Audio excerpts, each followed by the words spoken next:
sweet corn muffins with basil, and then we're gonna elevate it with a little bit of basil butter. It's so delicious. So let's get started.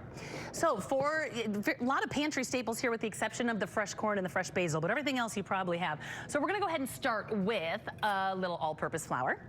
And then we're gonna add in a little cornmeal to just kind of reinforce that corn flavor that's gonna go in with the fresh corn kernels.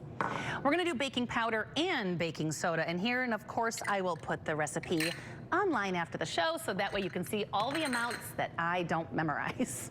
It is what it is. I'm gonna add a little bit of sugar in here, even though I'm using the corn from Sunny Hill Farm that they brought us this week, and we know how sweet this is. It's so sweet, but we're gonna add just a teaspoon of sugar just to pump it up a little bit. And then, of course, we're gonna do a nice big pinch of salt. We want that sweet and salty muffin. This is one of those muffins you can serve for breakfast if you're in the mood for something fun, or you can serve this with like on the side of soup or something like that, where instead of just like a loaf of bread or a pasta or something, this is a great sweet and savory, very adaptable. We're gonna give this a good whisk. Dry ingredients, good to go. You don't need a mixer or anything for this one either, which is nice. Just do everything by hand. All right, now, in here we got some wet ingredients. We're gonna go ahead and add in buttermilk, 1 1/4 cups buttermilk. You of course can make your own with the milk and the lemon juice or the vinegar, but you can also buy small buttermilks at the grocery store. And in the summertime, I often have it because I make a lot of cornbread and I just like to bake with buttermilk because it's tangy and it goes so well with corn and basil. So a little bit of melted unsalted butter because of course we added the salt ourselves over in the dry ingredients. Gotta get a little egg in here. Just one, you don't need a lot. And I'm gonna give this a good whisk. Pop that yolk, there we go. Now to my right here, I have a small pot of boiling water because I'm gonna show you how to make a basil butter that is so delicious. And I use it for all sorts of things. I'll use it to finish off a pasta maybe, or some gnocchi at the very end. I'll throw a dollop in there. It's great on, it's great on everything. It's great on toast, great with fresh tomatoes, like if you want to butter some bread with it and then hit it with little fresh tomatoes. It's fabulous for so many things, on a turkey burger, all the things, but we're gonna do it just to smear on these. So, all right, we got the wet, we got the dry. Now we need to go ahead and just get the kernels off of our sweet corn here. Now, when I cut the kernels off, I don't cut deep. I know you're thinking you're gonna waste a lot if you don't, but the kernels, the very, very tops of the kernels are what is so tender and sweet, so I don't dig deep. If I was making any kind of soup or need a broth for anything right now, I would easily throw these shucked cobs right in there to add some flavor, because if you go like this, it's called corn milk. There's so much juice in there when you scrape, but we don't need it for this recipe, so we're not gonna worry about it today. All right, one more. And this is uncooked. These are just raw because they're just gonna cook in the oven. I know we talked about this earlier in the week, but when you do buy corn, try not to buy it for the whole week. It's best consumed within 24 to 48 hours, and I do not put it in the refrigerator. When it goes, oh, I'm throwing corn. When it goes in the refrigerator, it changes the whole molecular structure and it kind of gets starchy, a little mealy. I want these bright and poppy and crisp and ready to go, so I just keep them at room temp till I need them.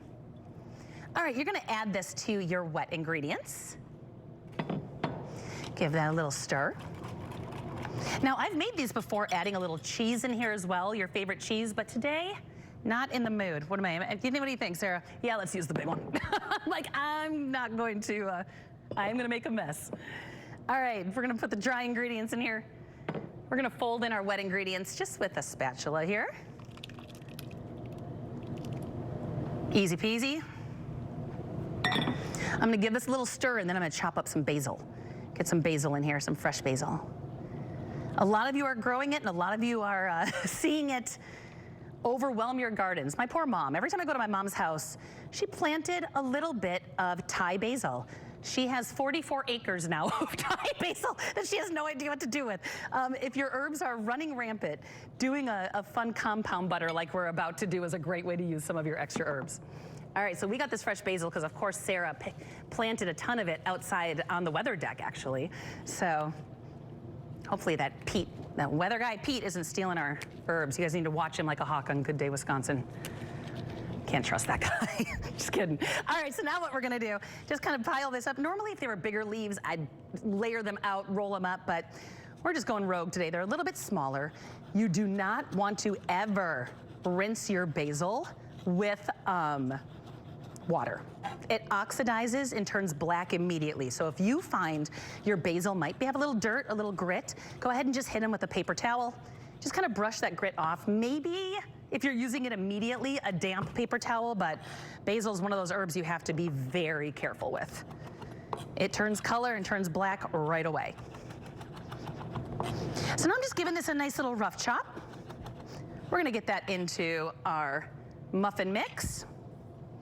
And while I do that, I'm gonna go ahead, before I mix this, I'm gonna take a bunch of leaves of basil, probably about a cup or so, and I'm gonna get them in my boiling water. I'm gonna tell you why in just a moment.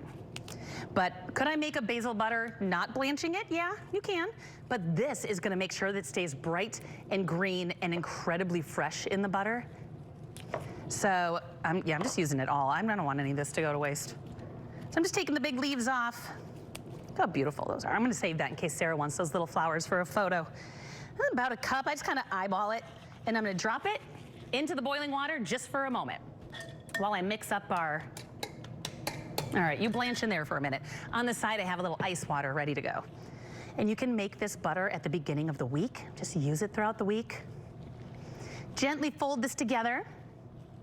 Got a muffin cup here, or muffin tin. I'm gonna spray it really well. This is one of those muffins I don't like using a, you can absolutely use muffin liners. It's just not my jam because they get so golden and beautiful. I'm gonna show you. And you can't really see it when you have the muffin papers on them. So I just spray it, but you do whatever you want. So you're gonna fill these kind of high. You're gonna go like 3/4 of the way. And then once they're filled all the way up, you're gonna bake them at 375 degrees for about 20 minutes. I'm gonna pause so I can make this butter. But go ahead and take a look at those. Look at how golden and poofy and delicious they are. All right, now for the butter. Comes together really fast. I got a little ice water here. I'm gonna take this basil out, plunge it right away, so that's gonna shock that green color in there. We wanna make sure that ice water step is very important. Beautiful. Now I'm gonna get some paper towels. So you gotta dry them off because now we stopped the cooking. And this is so good, y'all, with most herbs. If you love thyme, if you love rosemary, if you love them all, just blanch them real quick and throw them in some smushed up butter with a little salt, and life is good. Get out of there. Okay, so now I'm gonna dry them really well. Like really well. I'm gonna get a little bit more. Because we don't want a wet, soggy butter. We want like a yummy, unctuous, creamy butter. So it might take 2 steps. Here we go. There's 1. Here's 2. And while that's drying, I got some unsalted butter here. Let's go ahead and add a bunch of salt. Let's get some fresh lemon zest in here because come on, lemon and corn and basil, life is good. And then all you're gonna do from here, we'll start there, is you're just gonna chop up this butter. Now you could so easily put this all in a food processor if that makes your life easier. But for me, I just kind of like the rusticness of this. And you just smash it all together. And like I said, there's a million uses for this. For me, I'm gonna bake off the rest of those muffins and then give it a good schmear. All right, once that's all chopped up, add it in. This is where your kids or your grandkids can come in. Just have them smush it. Just smash it all up. It's salty, it's bright, it's basil-y. You are gonna love this with these beautiful muffins. I hope you make this. It's a great way to end Corn Week.